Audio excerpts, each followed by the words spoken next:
How are you all doing this morning? Pretty good.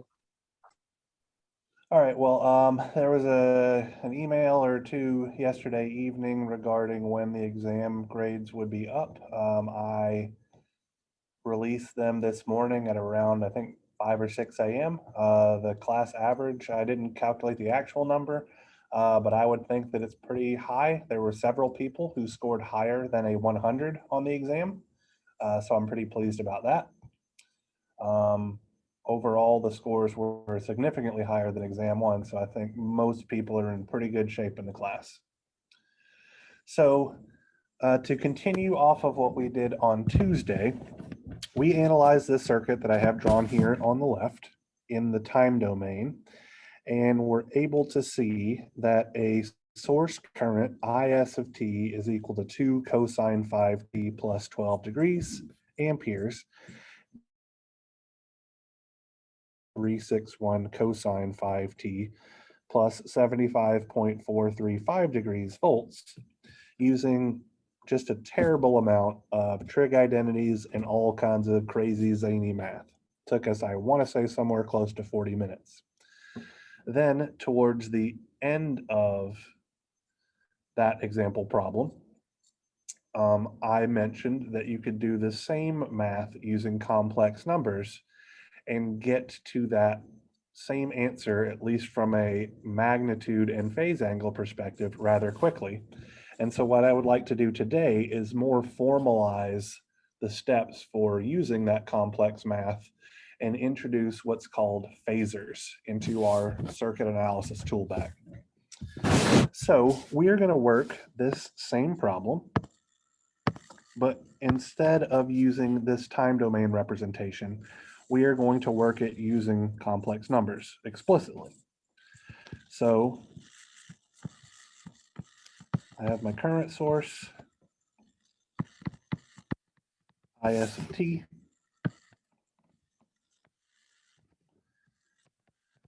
I have my 5 ohm resistance. I have my 2 Henry inductance. And once again, I am trying to solve for this quantity Vs of t, and I will do it in the exact same way by solving for my resistor voltage and my inductor voltage, and then adding those quantities together. The big change that I'm making here is instead of saying Is of t is 2 cosine 5t plus 12 degrees amps, instead I'm going to say that Is of t is 2e to the j 5t plus 12 degrees amperes. So this complex number that I'm using as my forcing function in this case, or my excitation function, has the exact same magnitude, the exact same angular frequency, and the exact same phase angle as the sinusoid that I worked with on Tuesday. So with this in mind, we know that Vs of t, Vr of t plus VL of t, which we can write as R times Is of t plus L times dis of t by dt. And now if I substitute my numbers in, I get 5 ohms times 2e to the j 5t plus 12 degrees amps plus 2 henries times the derivative of 2e to the j 5t plus 12 degrees amps. So my first term is going to be fairly straightforward. 5 ohms multiplied by 2 amps is going to give me 10 e to the j 5t plus 12 degrees volts. My next term is going to be a little bit more difficult. So I'm going to start, I'm going to have my 2 Henrys. And then I'm going to have 2 amps. How do I take the derivative of e to the j 5t plus 12 degrees? Does anybody have any thoughts?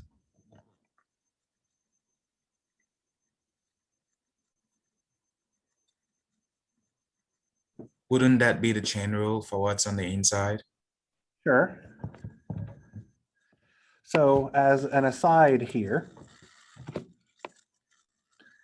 the derivative of e to the alpha t is just alpha e to the alpha t, right?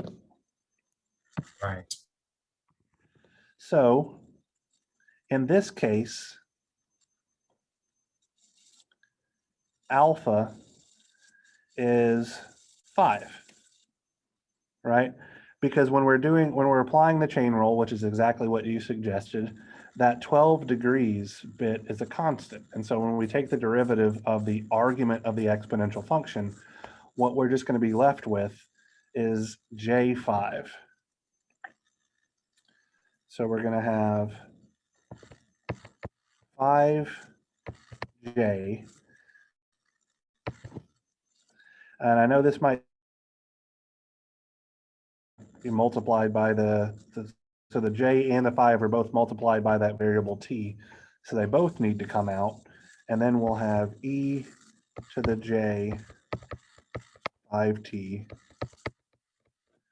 plus 12 degrees. And sorry, actually, just to be very explicit here, because I am using units, the 5 has units of per seconds. So j times seconds to the -1. So what I'm going to do here, 10e to the j 5t plus 12 degrees volts. That's my first term. Hopefully we're all in agreement with that.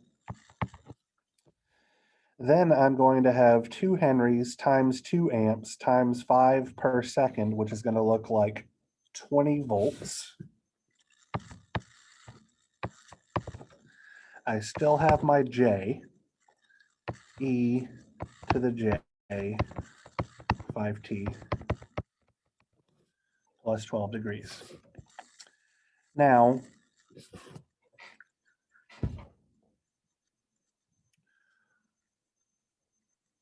this J, I believe we discussed this during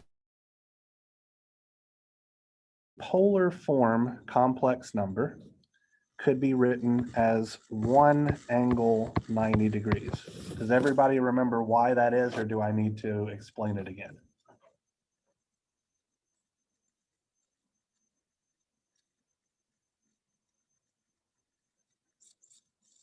Could you explain it again?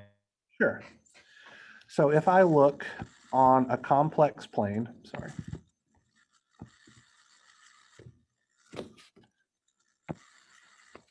Like so. If I go out 1 unit in the real direction, this will be my positive imaginary. So 1 unit in the real direction, we would typically consider that to be 1. In rectangular form, that would look like 1 plus J0. In polar form, that would look like 1 angle 0 degrees. And in exponential form, that would look like 1 e to the j 0 degrees. Does that make sense? All of those are equivalent representations of moving 1 unit in the real direction. Got it. So if I go 1 unit in the imaginary direction, that would look like j, or 0 plus j1, or 1 angle 90 degrees, or 1 e to the j 90 degrees, which is actually a more convenient representation for me to use here, 1 e to the j 90 degrees. So if I make that substitution in for j, what I find is that I will have Vs of t is equal to 10 E j 5t plus 12 degrees volts plus 20 volts times e to the j 90 degrees times e to the j 5t plus 12 degrees. And so what I can do now is I can combine those two exponential functions together, right? E to the j 90 degrees times e to the j 5t plus 12 degrees has a common e to the j. And so what that's going to give me is 10 e to the j 5t plus 12 degrees plus 20 e to the j 5t plus 102 degrees volts. And we can add these guys together. Right? So when we add those two exponential form complex numbers together, using our rules for adding polar complex numbers, we get 10 with an angle of 12 plus 20 with an angle of 102 gives us 22.361 e to the j 5t plus 75.435 degrees.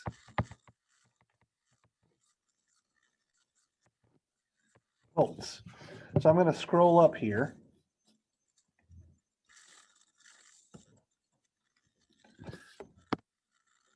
And rewrite what I just said. Vs of t will be 22.361 e to the j 5t plus 75.435 degrees volts. So hopefully we can now see that this complex math gave us not the same answer, but an answer containing the exact same information, right? When we put in an exponential function, we got a response that was an exponential function. When we put in a cosine function, we got a response that was a cosine function. However, both functions had the exact same magnitude, the exact same frequency, and the exact same phase angle, all right? So a perfectly reasonable question for why the heck this works this way can be found, all right? So it's going to rely on our knowledge of applying the superposition theorem. So both the linearity, both the scaling property of linearity and the additivity property of linearity. So let's say that I have a black box network.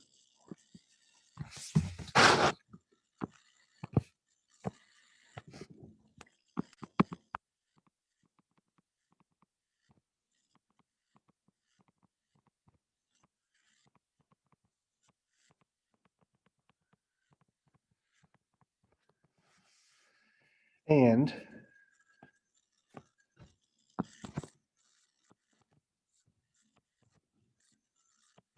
over here on the left-hand side are what I'm going to call the input terminals of the network. And over here on the right-hand side are what I'm going to call the output terminals of the network. Now, in this case, our input signal was a current. IS of t, and our output signal that we were trying to find was a voltage.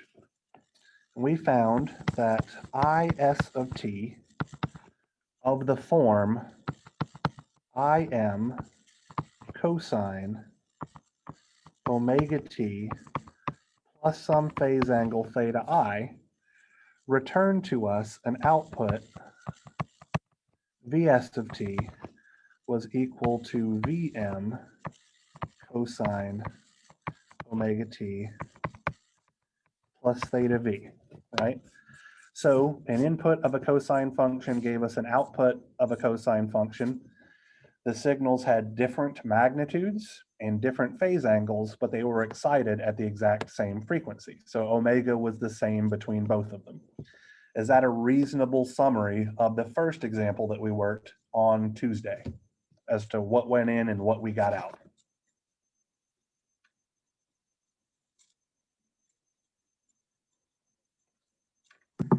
Yes, sir. All right, so let's say that I take that exact same black box network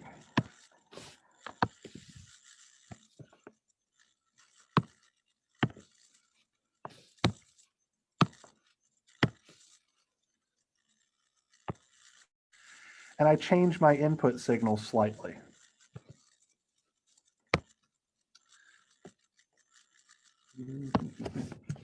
So let's say that instead, I used Is of t was Im sine omega t plus theta I as a current. What do you guys think my output voltage source will look, or my output voltage signal will look like now? Probably a Vm sine of omega t. Perfect. Perfectly reasonable assumption. If we put a cosine function in, we get a cosine function out. Stands to reason if we put a sine function in, we will get a sine function out. And another way to think about that is that since a sine function and a cosine function are the same thing, just with a different degree of time shift, it should stand to reason that this is exactly how things would work. So now I want us to think about the homogeneity or scaling property of linearity. Okay, so the scaling property of linearity says that if I scale my input signal by some amount, my output signal will be scaled by the same amount.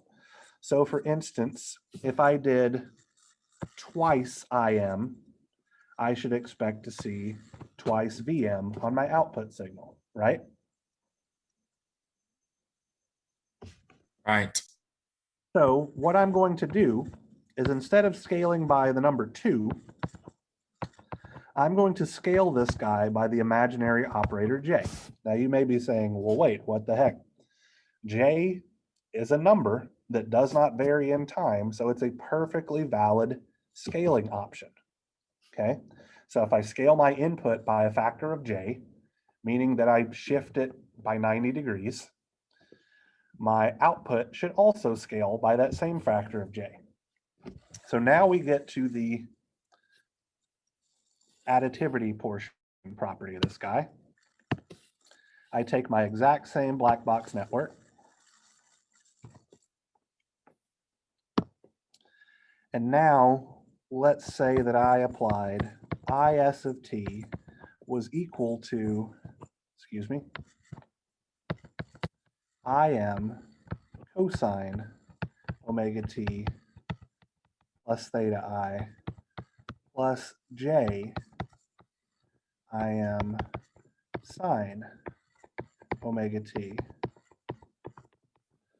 plus theta I. So effectively, I'm applying both of these two inputs, this guy and this guy, together. Based on the additivity property of linearity, what should my result be? It should be Vm cosine of omega t plus theta v plus j Vm sine of omega t plus theta v. Thank you. You're absolutely correct.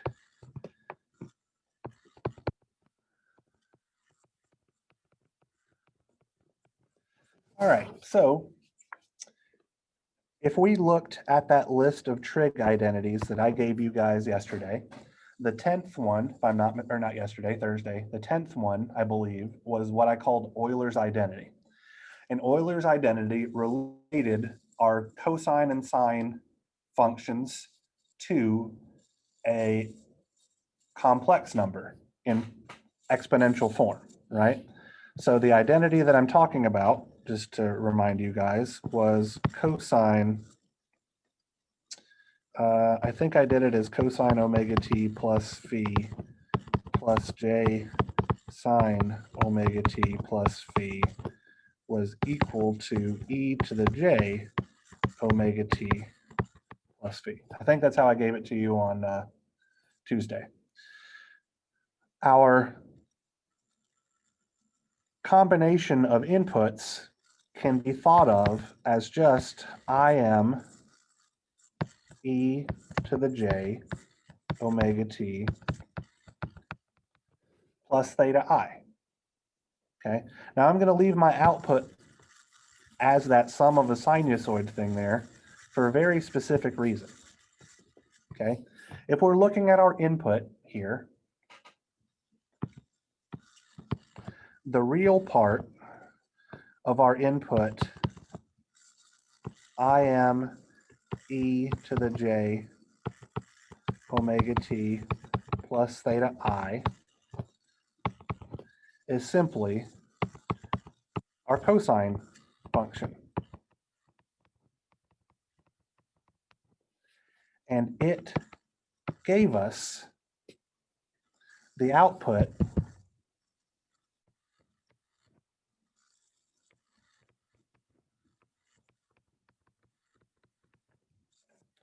so effectively, what I'm trying to get out here is that the real part of our complex input gives us the real part of our complex output, right?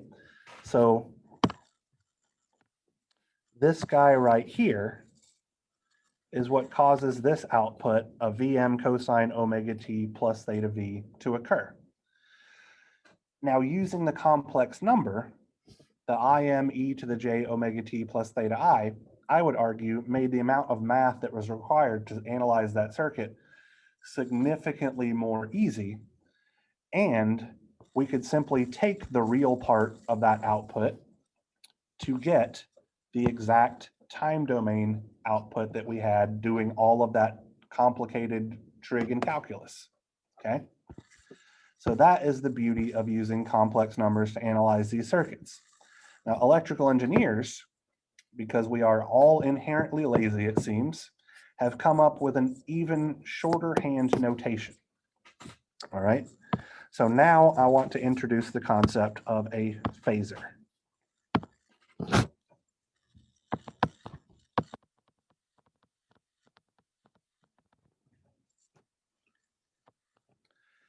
So in the time domain,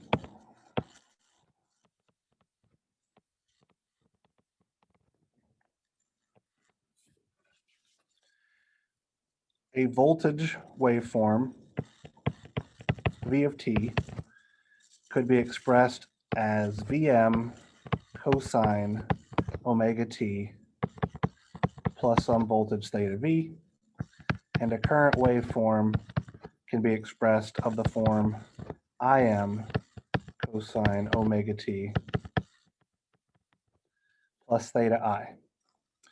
In what I'm going to call the mixed domain,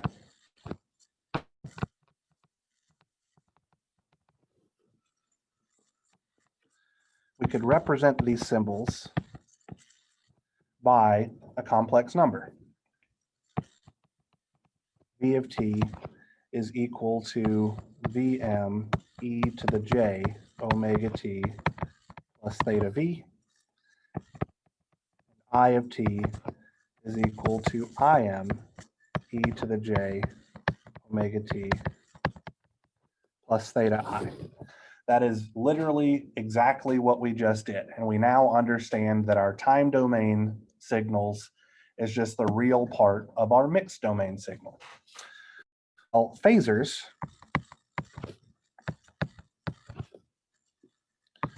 or I'll call this the phasor domain, but it's often also called the frequency domain.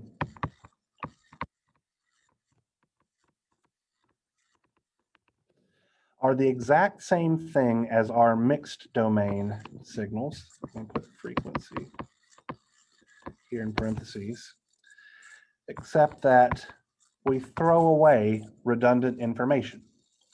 So our phasor representation would contain only the magnitude Vm and the phase angle theta V. Similarly, our phasor current I with a bar over it would contain only the magnitude of the complex number and the magnitude of the time domain signal or the sinusoidal signal, and that same phase angle. So to go from the time domain to the frequency domain, we just keep the magnitude, keep the phase angle, and throw all of the other information away because it's all redundant. We don't need to keep track of it. If it's excited at a frequency of 5 radians per second, then we know that our answer should have a frequency of 5 radians per second. There's no reason whatsoever to continue to hold on to that information.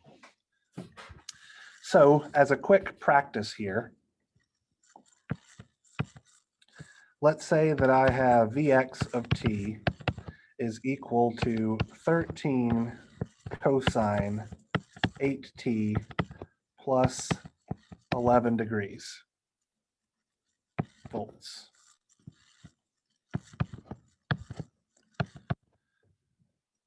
My phasor representation of this signal, capital Vx, would just be 13 angle 11 degrees volts. That is all it takes to convert from the time domain to the frequency domain and vice versa. I could go back, assuming I knew that omega was 8 the other direction. So if I instead had Vy of t was equal to 9 sine 2 pi t plus 117 degrees, making up numbers here. I can't convert this one directly into the frequency domain because it didn't start as a cosine function, okay? So all of my time domain functions have to be made to look like cosine functions in order to go to the frequency domain, because I have to be looking at the real part of the complex representation. Excuse me. So how do I convert 9 sine 2 pi t plus 117 degrees to be a cosine function?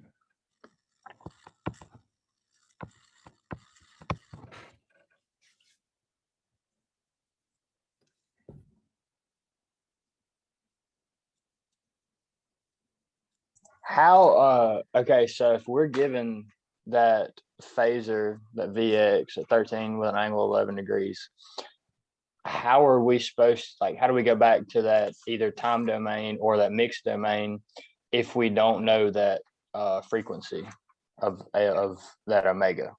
That's a fantastic question. You have to be given that frequency or you can't go back. That is a fantastic. Okay. That information is what we consider to be suppressed.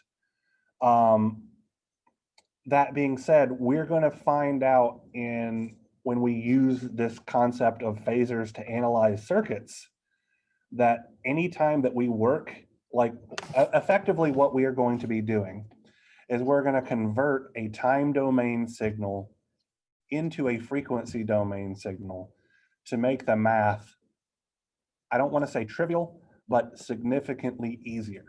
And that conversion from the time domain to the frequency domain involves us knowing what omega is. Now, right now, we're only converting voltage and current signals where that frequency information gets suppressed or effectively thrown away. But what we're going to talk about shortly after this is the concept of impedances, and that's where that frequency information shows up again. So I'll get to that in just probably 5 minutes tops, but that was a fantastic question. So circling back around to Vy of t here, how do I convert it from a sine to a cosine? It should just be cosine of 2 pi t and then 117 minus 90 degrees. All right, so that would look like plus 27 degrees to me. I did my math in my head correctly. And so what would the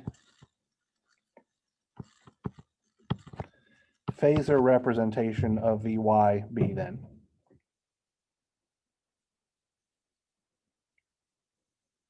Nine with a 27 degrees as the angle.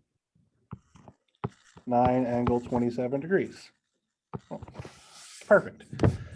I mean, I could throw things here with negative magnitudes and all that kind of stuff at you as well, but effectively, in order to convert to the phasor representation, we need it to be a cosine function with a positive magnitude. So I'm actually going to write that down just to be very explicit.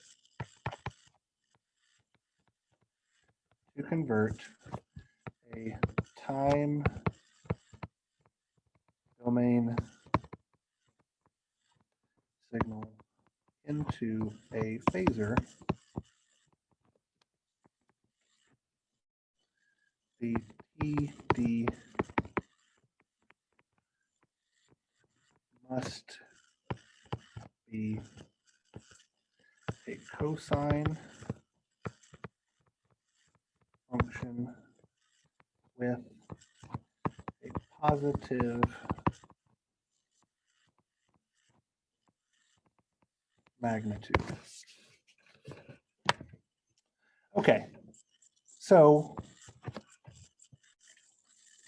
now I want to talk about what are called phasor relationships.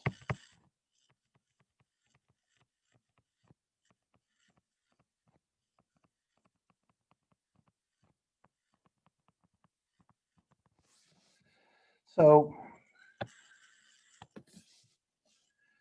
let's say that I have a resistor.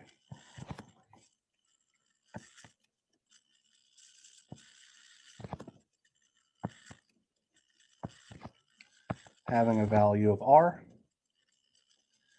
that has some time domain voltage across it, V of t, and some time domain current flowing through it, I of t. And in all of these instances, we're going to say that V of t is equal to Vm cosine omega t plus theta v, which we acknowledge is the real part of Vm e to the j omega t plus theta v, and I of t is equal to Im cosine omega t plus theta I is equal to the real part of Im e to the j omega t plus theta I. We know that for a resistor, V of t is simply equal to R times I of t, right? That's the current voltage relationship for a resistor, more commonly known as Ohm's law. So I could say that Vm e to the j omega t plus theta v must then be equal to R times Im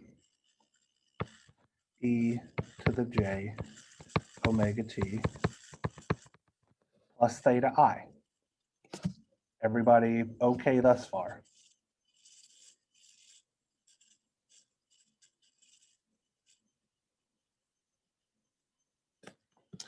All right. So what I'm going to do now is I'm going to split that exponential function up. So Vm e to the j omega t times e to the j theta v would be equal to R times Im e to the j omega t times e to the j theta I. Is everyone comfortable with the mathematical operation that I just did there?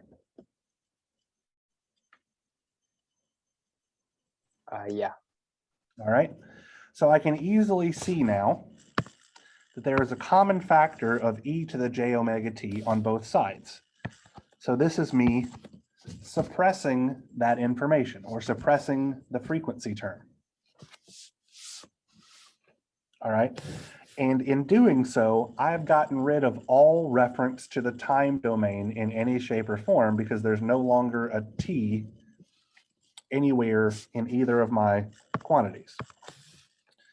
So this leaves me with Vm e to the j theta v is equal to R times Im e to the j theta I, or put more succinctly, my phasor voltage V is now equal to R times my phasor current I.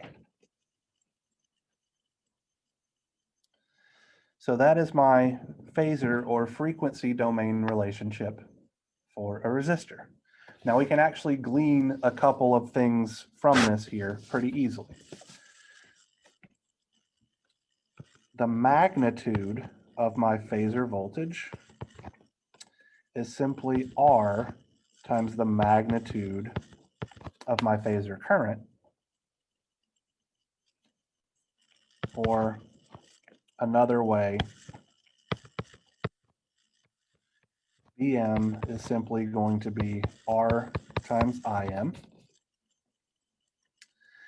And I can see that my phase angle for my voltage, theta V, has to be exactly the same as my phase angle for my current. But I can say this because the left-hand side has to equal to the right-hand side. So the magnitude of my complex number on the left-hand side has to equal the magnitude of the complex number on the right-hand side, which is where this guy comes from. And the phase angle on the left-hand side has to equal the phase angle on the right-hand side, which is where this guy comes from. Okay, so I now understand very well how a resistor behaves in the frequency or phasor domain. The next component I want to talk about is the inductor.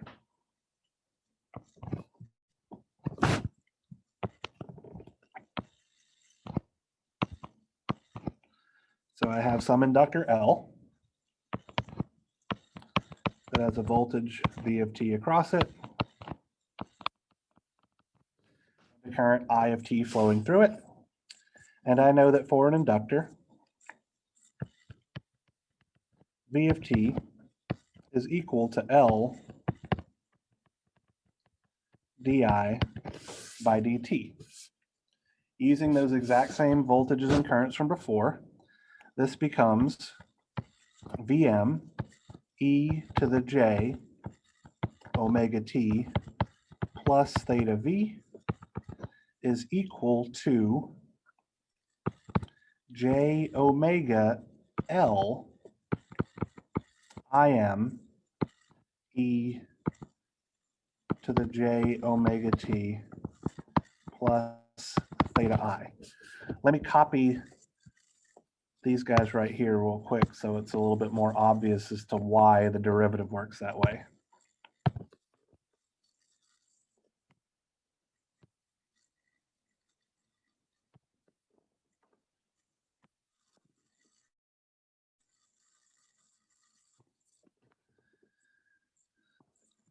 So hopefully now you guys can see when I take the derivative of that complex current,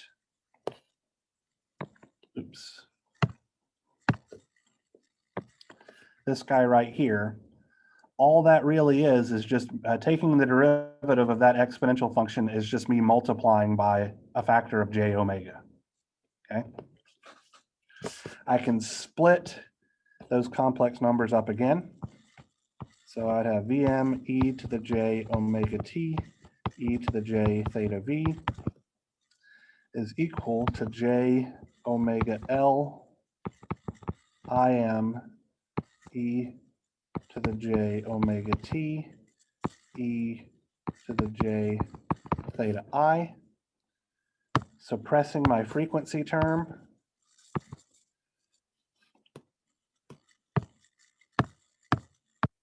leaves me with Vm e to the j theta v is equal to j omega L Im e to the j theta I, or phasor voltage V is equal to j omega L times my phasor current I.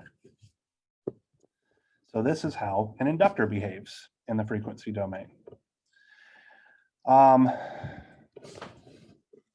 want to do something here just real quick. I know that J, so I could write this as omega L Im e to the j theta I times e to the j 90 degrees, where this guy right here is just that j that was out in front, allowing me to write this as omega L Im e to the j theta I plus 90 degrees. And so I can see now that the magnitude of my phasor voltage is simply omega L times the magnitude of my phasor current, or Vm is equal to omega L Im. And I can see that theta V is theta I plus 90 degrees. So there is always exactly a 90-degree difference between the phase angle of the voltage through an inductor and the phase angle of the current flowing through the inductor. Always, always, always. Any questions before I move on to how capacitors behave?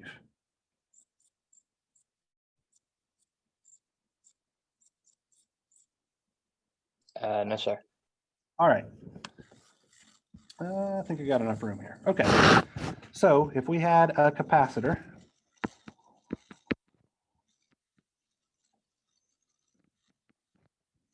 C, with a voltage V of t over it and a current I of t flowing through it, where this is what our voltage and current waveforms look like. We know that the current flowing through the capacitor, I of t, is C dV by dt, which would look like Im e to the j omega t plus theta I is equal to j omega c Vm e to the j omega t theta v. So again, taking the derivative here is just multiplying by j omega. Splitting my exponentials up, I get Im e to the j omega t e to the j theta I is equal to j omega c Vm e to the j omega t e to the j theta v. Suppress my common frequency term, leaves me Im e to the j theta I. Sorry, that doesn't look like theta I very much. J omega c Vm e to the j theta v, or phasor current I is equal to j omega c times phasor voltage V. I can do a similar thing here, recognizing that J is just e to the j 90 degrees, and find that my right-hand side here is going to look like omega c Vm e to the j theta v plus 90 degrees. And I can now see that the magnitude of my current is equal to omega c times the magnitude of my voltage, or Vm is equal to Im over omega c. And I can also see from this that theta I is equal to theta v plus 90 degrees, or alternatively, theta v is equal to theta I minus 90 degrees. So there's always going to be a 90-degree difference between the phasor voltage and phasor current flowing through a capacitor as well. All right, any questions regarding those phasor relationships?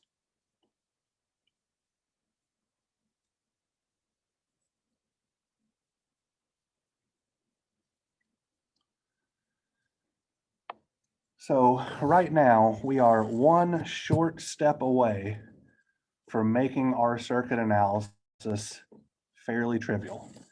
And that step is the concept of impedance.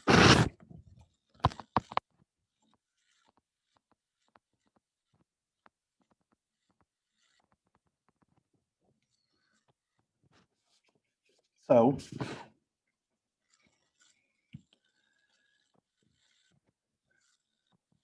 as a review of, I think, our second or third lecture in this class,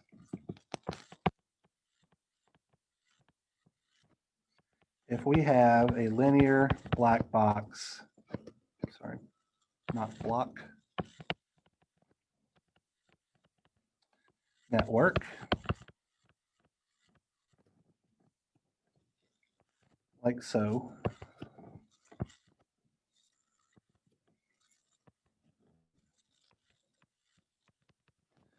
and we applied some DC voltage to it, we observed that the ratio of voltage drop across the terminals of the network divided by the current flowing into the network was what?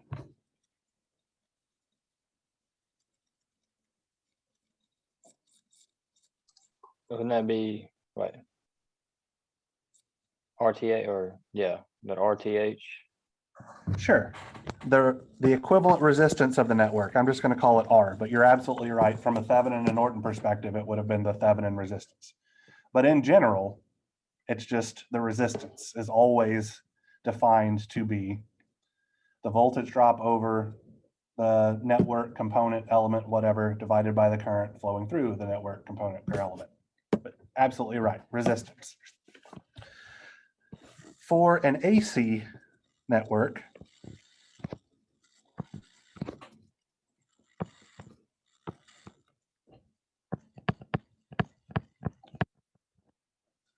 where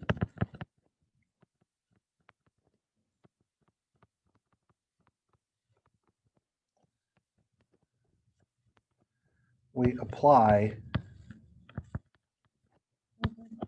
some phasor voltage V across the terminals, such that we have some phasor voltage V test and some phasor current I test flowing through it. We find that the ratio of the phasor voltage to the phasor current is what we call impedance, Z. Impedance is what plays the role of resistance in AC circuits. So this impedance Z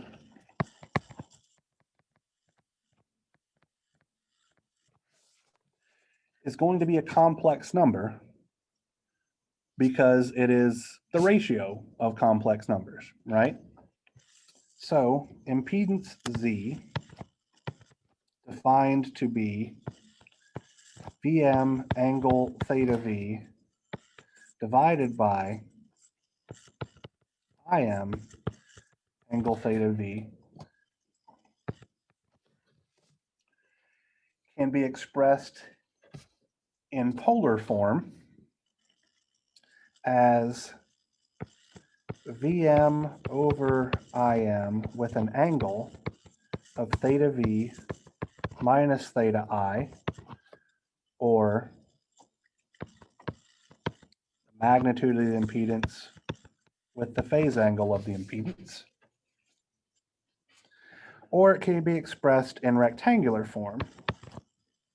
Is that supposed to be Vm theta V over Im theta V or theta I? Theta I, thank you.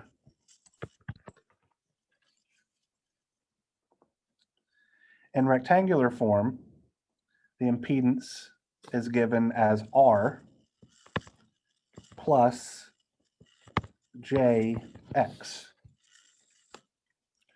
where R is the resistance, which has the exact same definition as resistance in DC circuits, and we'll see why in just a moment. And X is the reactance. So an impedance has two parts, a real part that is the resistance and an imaginary part that is the reactance in rectangular form, or we can express it as a polar form complex number. So what I would like to do now is to figure out what the impedance of a resistor is.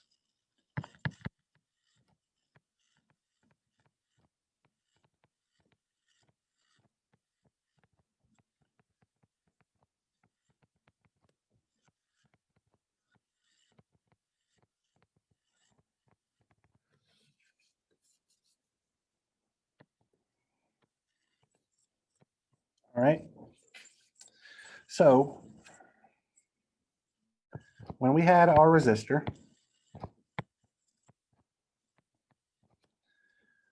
we derived that the frequency domain relationship for our resistor, actually, hold on, where we have some phasor voltage drop across our resistor and some phasor current flowing through our resistor, was phasor voltage V is equal to R times the phasor current. So the impedance of a resistor, which by definition is the phasor voltage divided by the phasor current, is then simply the resistor value itself. Okay. So in the frequency domain, a resistor looks like a resistor. I know that that's a very underwhelming resolution, but you'll be thankful that it's that trivial. Okay. For an inductor,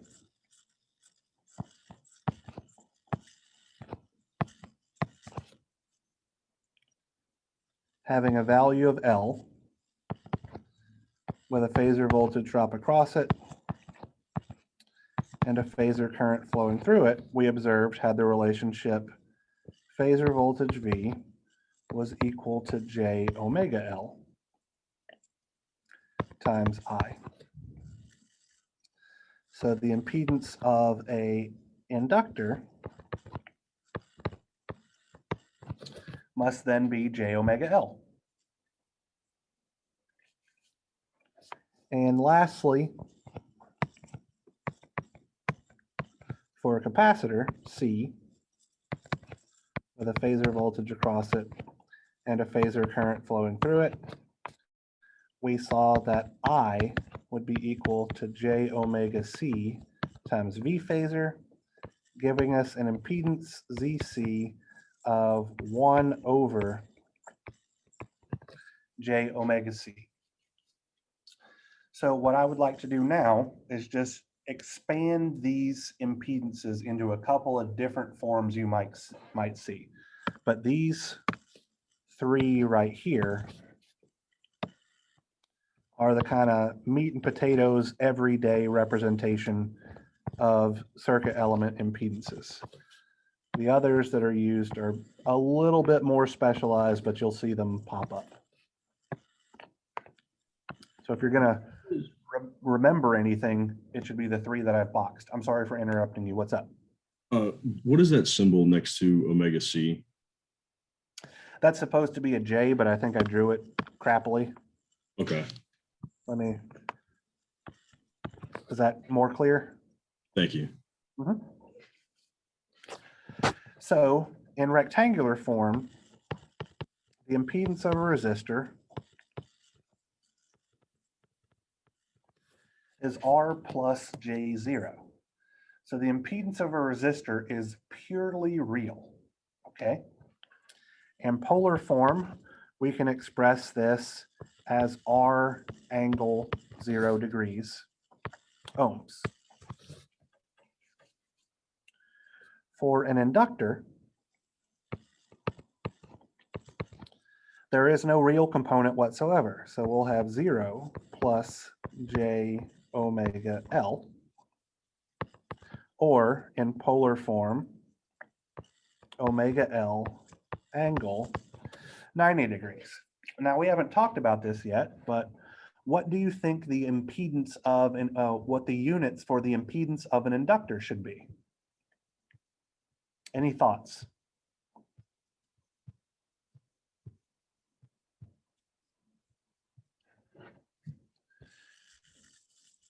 So omega has units of per seconds.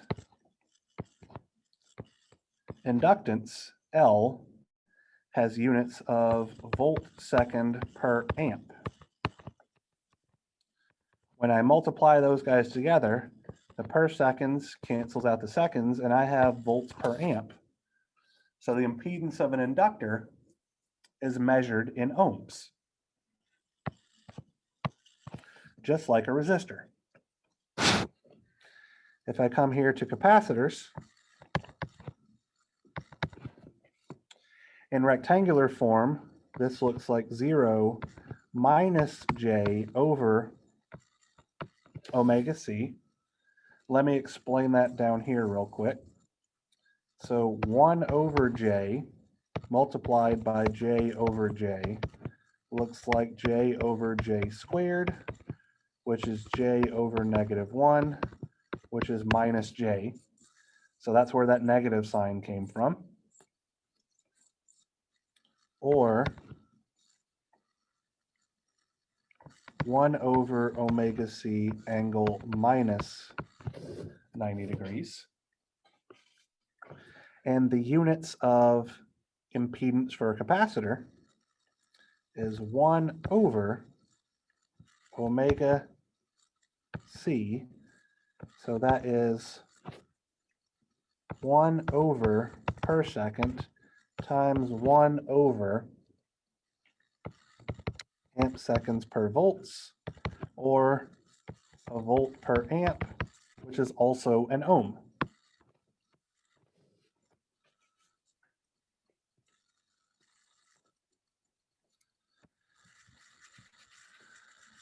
So if the units of impedance in general are ohms, that means that we can combine resistors, capacitors, and inductors together using simple resistor combination rules in our frequency domain circuits. So with that being said, I would like for us to revisit that original circuit that we worked at the beginning of class. Okay. So we have our current source, IS of t. We have our 5 ohm resistor.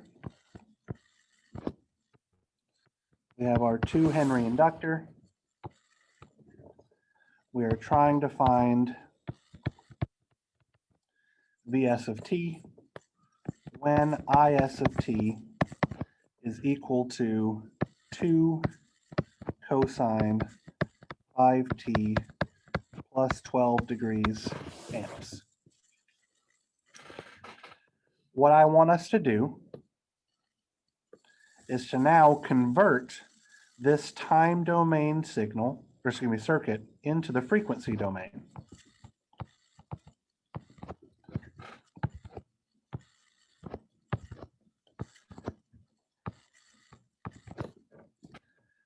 And I'll talk you through the steps that are involved. It's actually pretty short, okay?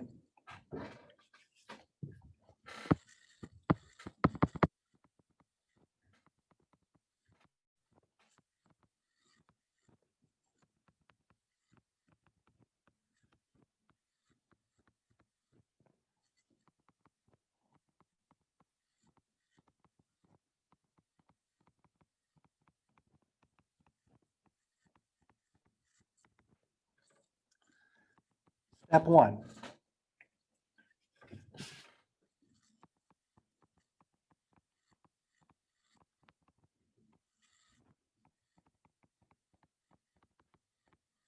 Represent all sinusoidal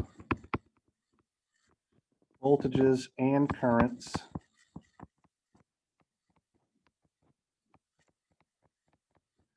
as phasors. So what would be the phasor representation of that current 2 cosine 5t plus 12 degrees amperes? Wouldn't it be 2 and an angle of 12 degrees? Exactly right. 2 angle 12 degrees amps. And while I'm at it, I'm going to represent my unknown voltage Vs by its phasor representation Vs. Step 2. Convert all resistors, inductors, and capacitors to impedances. So what is the impedance of my 5 ohm resistor?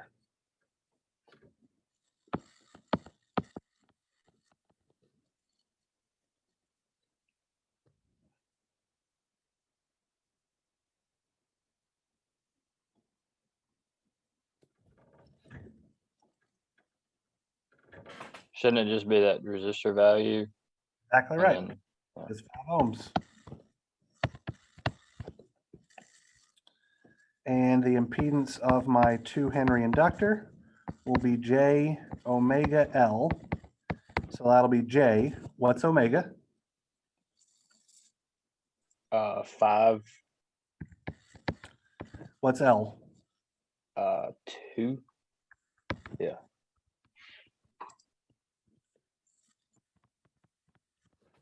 That's it. We've converted from the time domain to the frequency domain.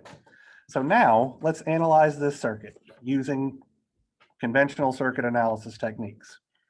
I would argue that Vs phasor is going to be 2 angle 12 degrees amps times 5 plus J 10 ohms, because I'm adding those 2 series impedances together.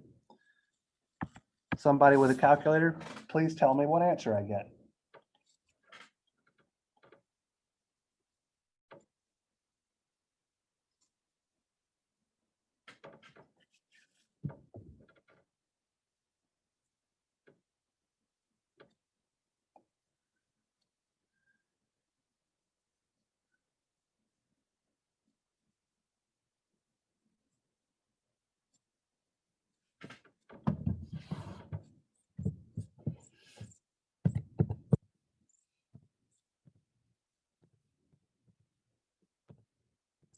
Do you want it like in polar or rectangular?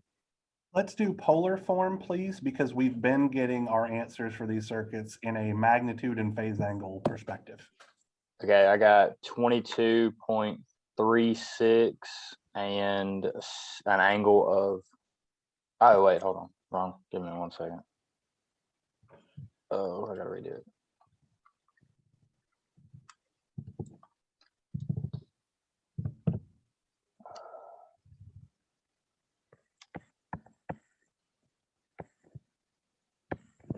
Yeah, okay. I was trying. Yep, no problem. 22.36 angle 75.43 degrees. How does that compare to what we got when we worked the circuit in the time domain and when we worked the circuit in the mixed domain? It's the exact same answer. The exact same answer. How much less math did we just have to do? Instead of lines and lines and lines of crap, we did it using Ohm's law.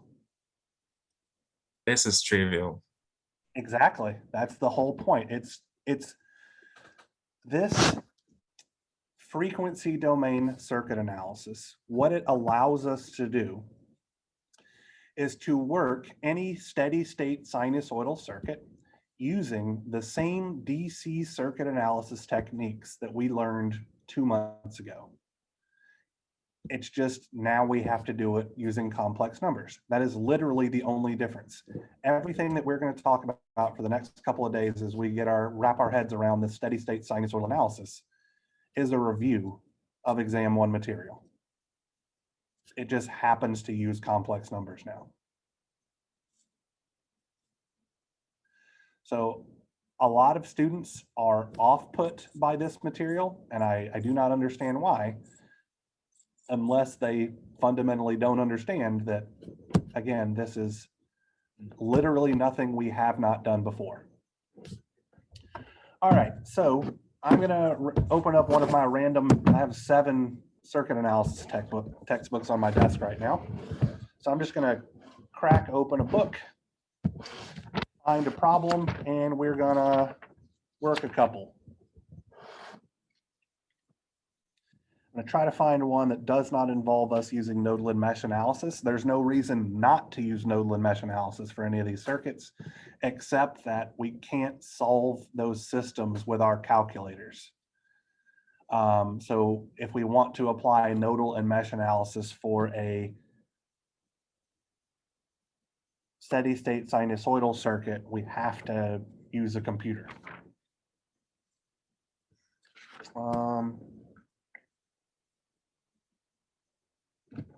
I'm trying to find one where we would convert from the time domain to the frequency domain, because once you learn how to do that, pretty much all the textbooks just give you stuff in the frequency domain. All right, here's something.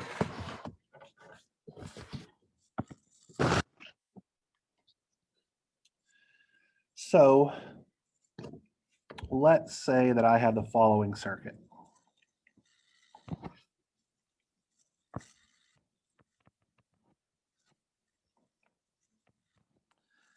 Call this guy VS1 of T.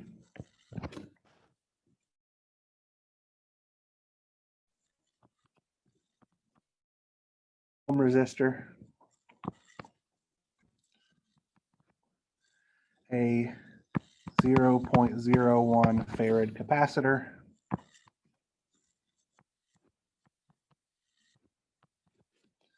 and a 0.05 Henry inductor.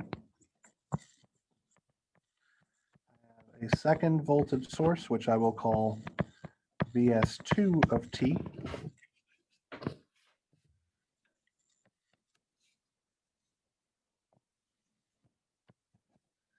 I have a 0.1 Henry inductor.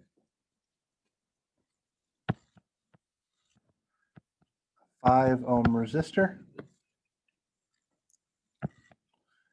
And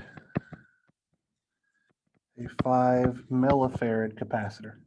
In fact, I'm going to change that 0.1 to 100 millihenries.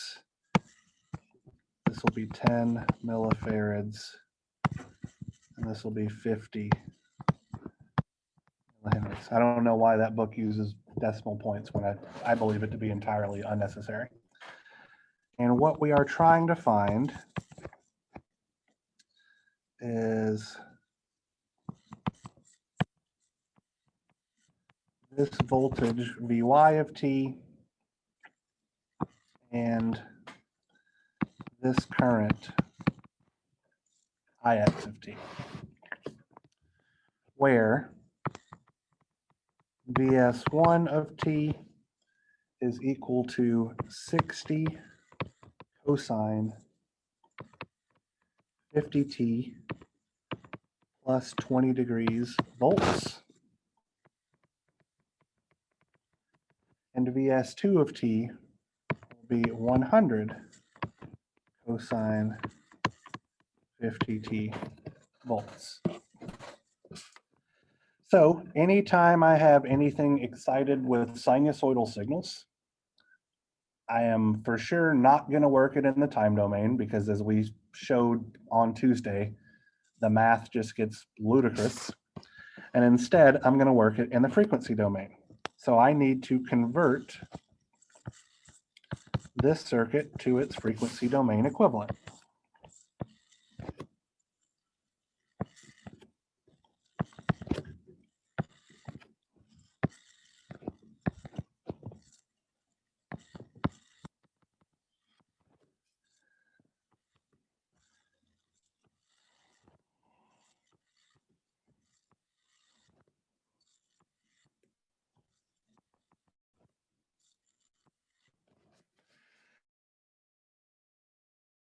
One, how do I convert that voltage into its phasor equivalent?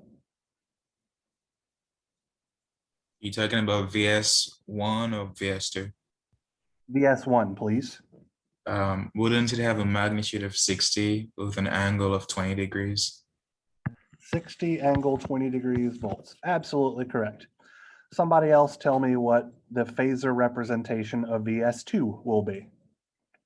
It should just be that 100, magnitude 100. It doesn't, since it doesn't have an angle, it's 0. Yep, angle 0. Are we required to like put that angle? Like if it doesn't have an angle right there, do we still need to put it? Absolutely not. I am in the habit of doing so, but if you put in a real number in your calculator, it and it's in complex mode, be it a TI or a Casio, it interprets it as 100 angle 0 or whatever. So there's no reason that you actually have to include that angle 0 at all. But I like to do it just because my expectation is a phasor should have both a magnitude and a phase angle. So I always put both. But from a mathematical standpoint, doesn't matter, assuming the phase angle is 0. All right, so now let's worry about converting all of our resistors, inductors, and capacitors into impedances. Let's start with the resistors, where hopefully by this point we acknowledge that the impedance of a resistor is the resistor value itself. So I can just directly write 2 ohms and 5 ohms there. So now let's do the impedance of our inductor, and we'll start with the 50 millihenry inductance. So Z 50 millihenries is going to be J, what's omega in this case? 50. And then 50 times 10 to the minus 3. So that should look like J 2.5, I believe, but I just want to make sure.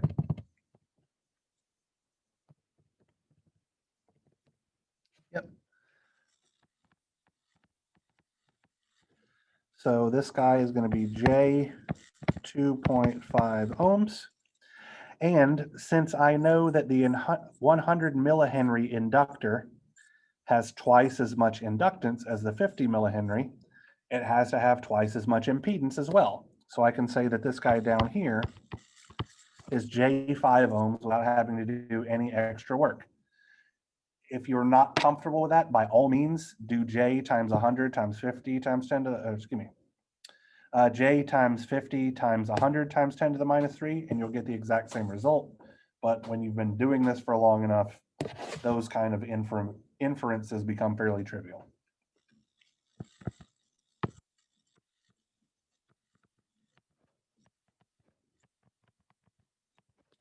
For our capacitor, we will do the 5 millifarad capacitance.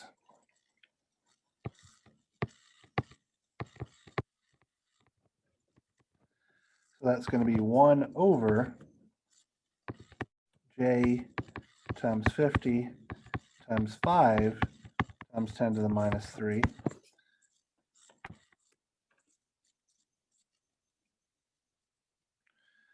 Which I believe is negative J4 ohms, but I will verify that in my calculator just to make sure. Yep. So let's see, that was a 5 millifarad, so that's going to be this guy right here, negative J4 ohms. The 10 millifarad capacitor has twice the capacitance, so it should have half the impedance because of the inverse relationship. So this guy right here should be minus J2 ohms, and by all means verify it using the 1 over J omega if you feel it necessary. How come it's a -4 and -2? Okay, Like I see the equation we have is 1 over J omega, and then the thing, anyways, and it had an angle of -90. Like I see that. I was just wondering where that come from. sure. So it all comes from the fact that 1 over J is this, so let's multiply this by J over J, right? That's just multiplying it by 1. That gives me J over J squared, which is negative J, because J squared is -1. I got you. So we should observe that inductors always have a positive J coefficient, and capacitors always have a negative J coefficient. If we don't see that happening, we've made a mistake in our calculation.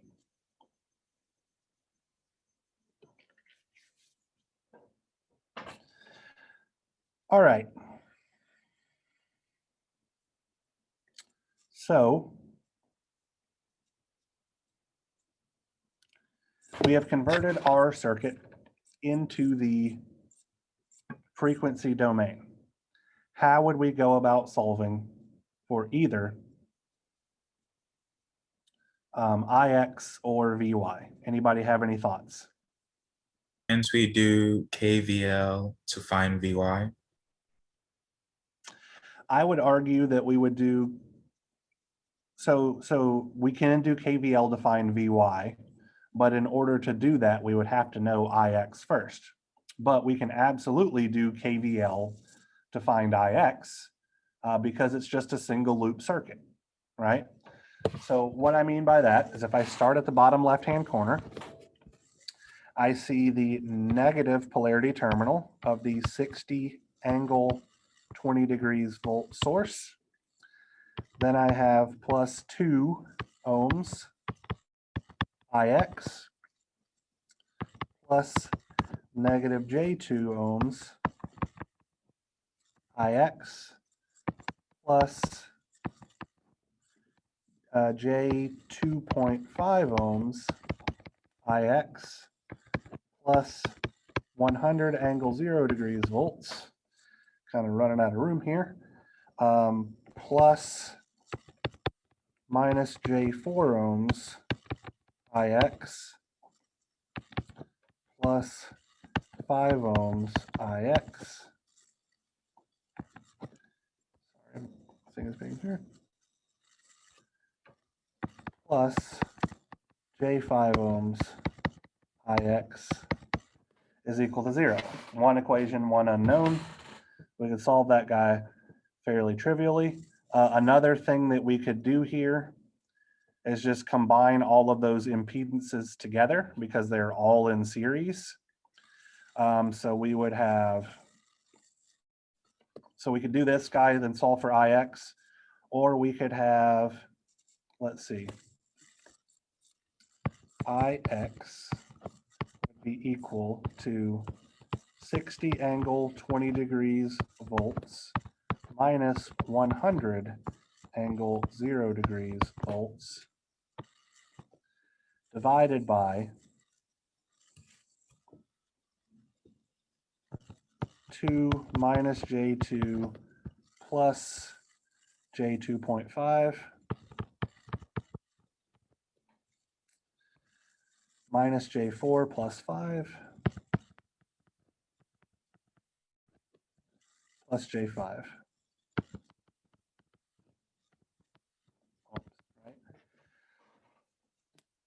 So the reason why I have 60 angle 20 minus 100 angle 0 is because I know that my voltage sources are of opposite polarity, so there needs to be subtraction occurring. And I'm saying Ix is defined as the current that's leaving the positive polarity terminal of the 60 volt source. So that's why it's 60 minus 100. So either way here, let's see what we got. 60 angle 20 minus 100 angle 0.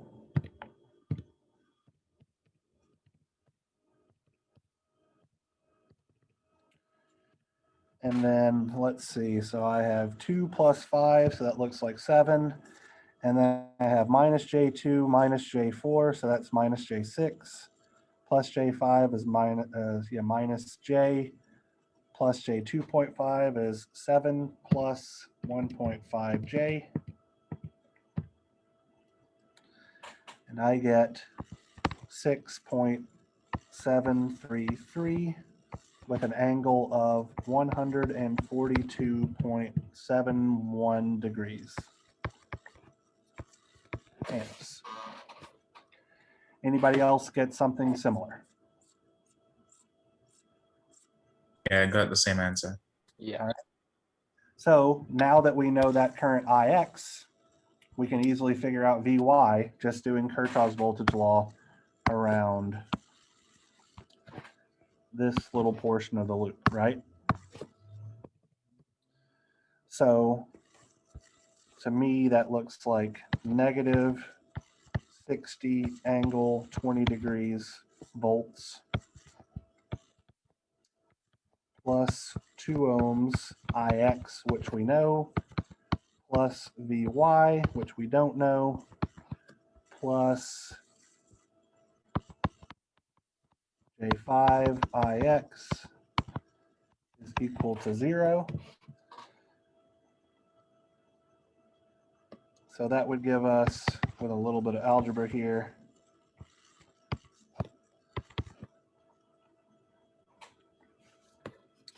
Vy is equal to 60 angle 20 degrees volts minus 2 plus J5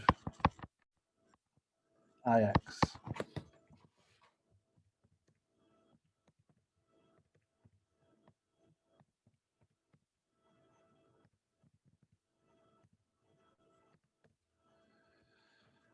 Which I get to be 95.852 with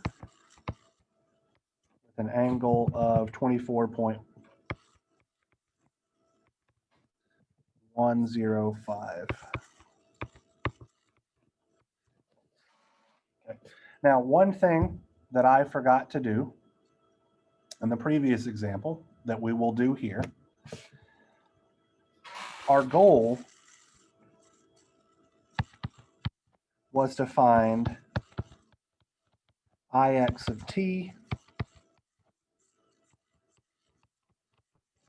and Vy of t, right? If we started with a time domain circuit, we are trying to find those time domain quantities. So our last step should be converting our frequency domain quantities back to the time domain. So how do I convert that phasor voltage Ix back to the time domain? Would it not just be 6.733 cosine of 50t plus 142.71? That is exactly correct. Similarly, our voltage Vy of t would be somebody else. 95.852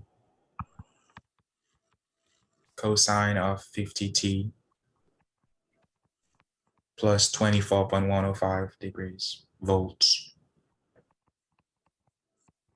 You got it. That's exactly correct. So converting from the phasor voltage and phasor current back to the time domain voltage and time domain current, I hope seems extraordinarily trivial because it is supposed to be. Okay, so give me just a moment. I want to look at our syllabus to see exactly where we're at with regards to pacing here.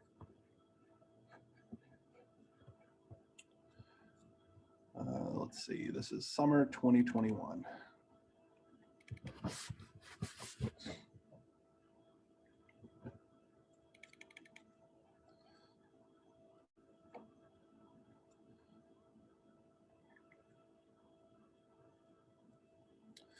Okay, so according to my syllabus, we are technically a day behind.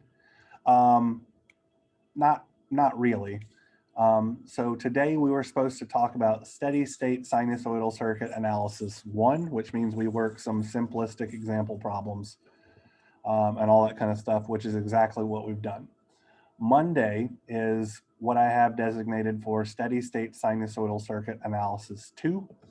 And so I am going to intentionally work a problem that will require the use of nodal or mesh analysis and walk you through setting up the system of complex numbers in MathCAD.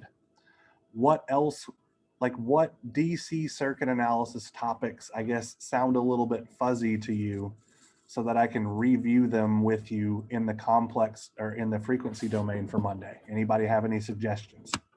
Superposition. Superposition, okay. Anything else? Write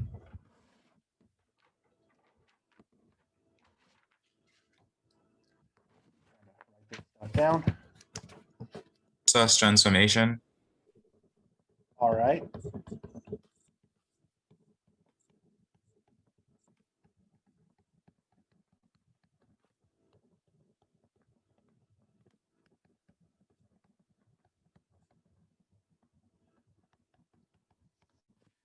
And anything else?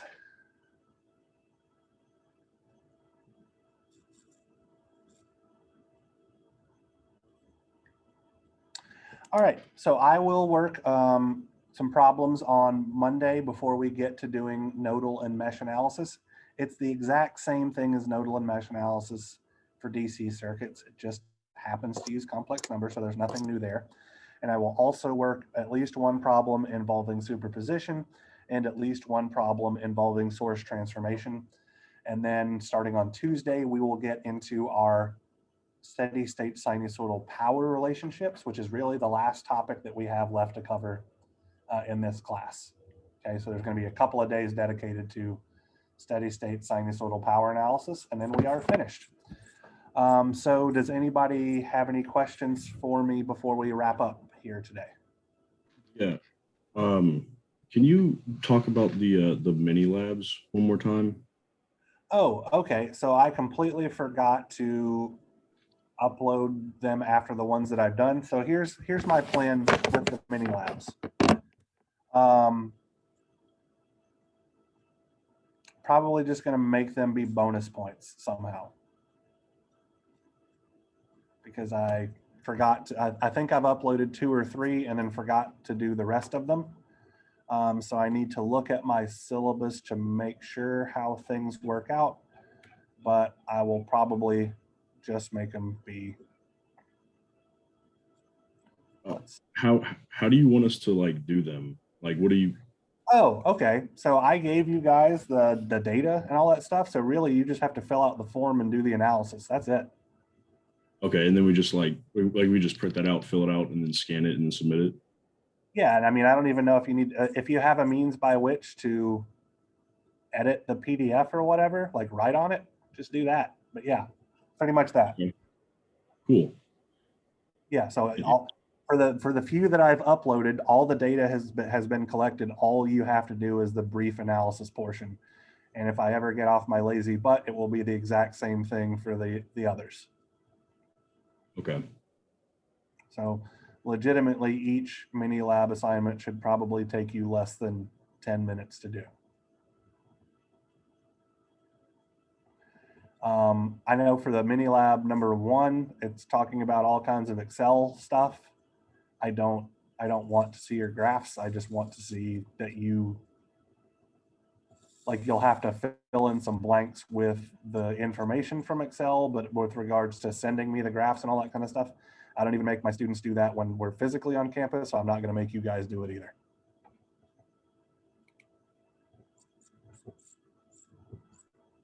When what day is technically like the last day of the quarter? I believe the last day of the quarter is August the 13th. So that is, yeah, Friday, August 13th. How okay, so how opposed to you are like would you move test 3 to that Friday or that 13th? Because I think it's on the 12th, which is a Thursday right now. I can do something to where some students can take it on the 12th and some can take it on the 13th. I have no problem with that whatsoever. Because we have a dynamics test, like a 3-hour dynamics test that day. And I figured that this circuits test is going to take about 2 to 3 hours. And that's just a lot of time sitting and taking 2 tests. Yep, I got no problem whatsoever allowing any student that wants to take it on the Friday to take it on the Friday. None at all. Okay, good deal.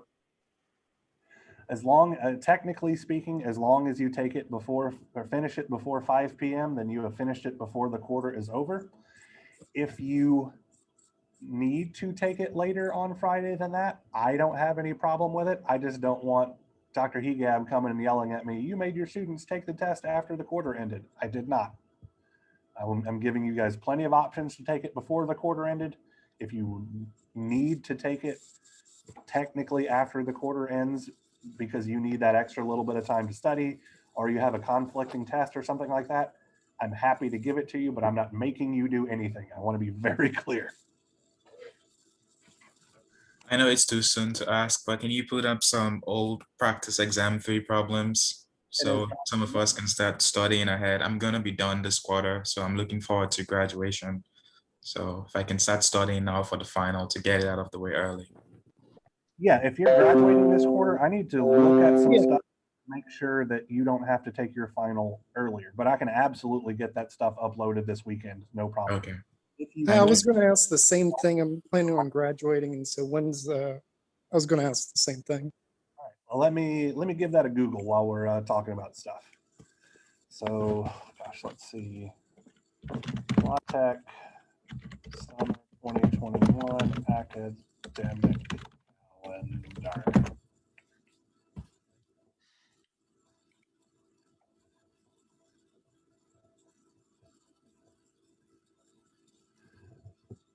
Oh, okay. So degree candidate grades are due on Faculty Boss Monday, August 16th at 3:30 p.m. Okay, so usually I have to take care of things early, but this is the one quarter where I don't. So great. So yeah, so your grades aren't due until after the quarter is over, that following Monday at 3:30. So that's no change in scheduling whatsoever for you guys. Okay. Thank you. No problem. No, I'm pleasantly surprised. Any other questions?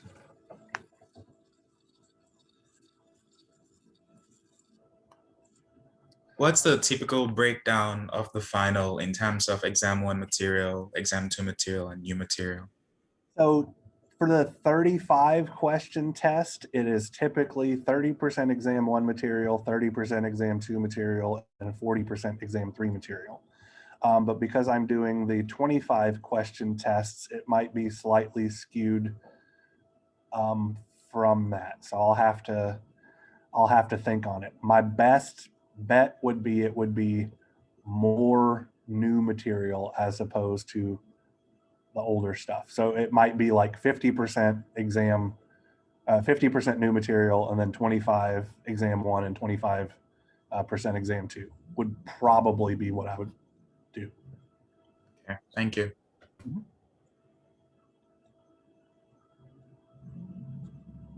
Any other questions? Or do we get the same, like, you know, you can write an equation sheet, whatever you want on it, front and back, stuff like that on test 3? Tentatively, yes. I'm going to try to go across the street and talk to Mikey and figure this damn equation sheet buried in the test thing out.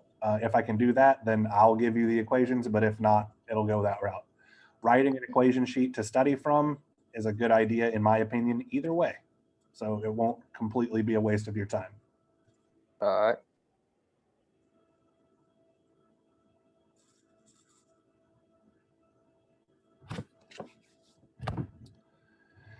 All right, I haven't looked at the web work stuff in quite a while, so if you haven't been doing the homeworks, I highly urge you to do that, because the time left to knock them out is getting shorter and shorter and shorter. If you have any questions regarding any homework assignment, I do not care if you're struggling with homework number 2, by all means, shoot me an email and we'll work through this stuff. I want everybody to do well on it because I think it's like 20% of your grade. So don't blow it off. If you don't do the homeworks at all and you've struggled on the tests, there is a distinct possibility that you will not pass this class. So by all means, do the homework and ask questions of me. It's 2-letter grades. Any other questions, comments, etc.? All right, I will see you all on Monday.